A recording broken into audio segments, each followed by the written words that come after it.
கடலூர் மாவட்டம் திட்டக்குடி அருகே உள்ள தொழார் கிராமத்தில் அரசு நேரடி நெல் கொள்முதல் நிலையத்தில் கடந்த 2 தினங்களாக பெய்த மழையில் நெல் மூட்டைகள் மழையில் நனைந்து சேதமடைந்திருக்கின்றன. கூடுதல் விவரங்களோடு இணைக்கிறார் நமது செய்தியாளர் செந்தில்துரை.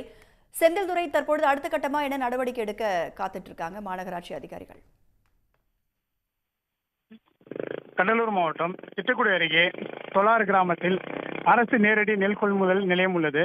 இங்கு தொழார், எரையூர், அரிகேரி, மேலநெமிலி, மதனத்தூர் உள்ளிட்ட 50க்கும் மேற்பட்ட கிராமங்களில் விவசாயிகள் தாங்கள் நெல் அறுவடை செய்து இங்கு நேரடி நெல் கொள்முதல் நிலையத்தில் விற்பனை செய்வது வழக்கம்.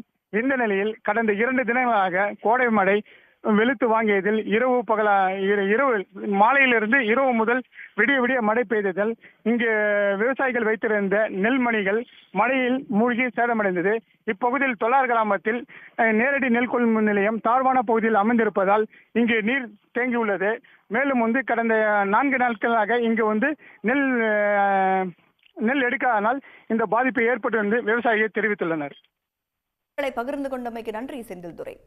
உடனுக்குடன் செய்திகளை தெரிந்து கொள்ள சன் நியூஸ் பெல் ஐகானை கிளிக் பண்ணுங்க.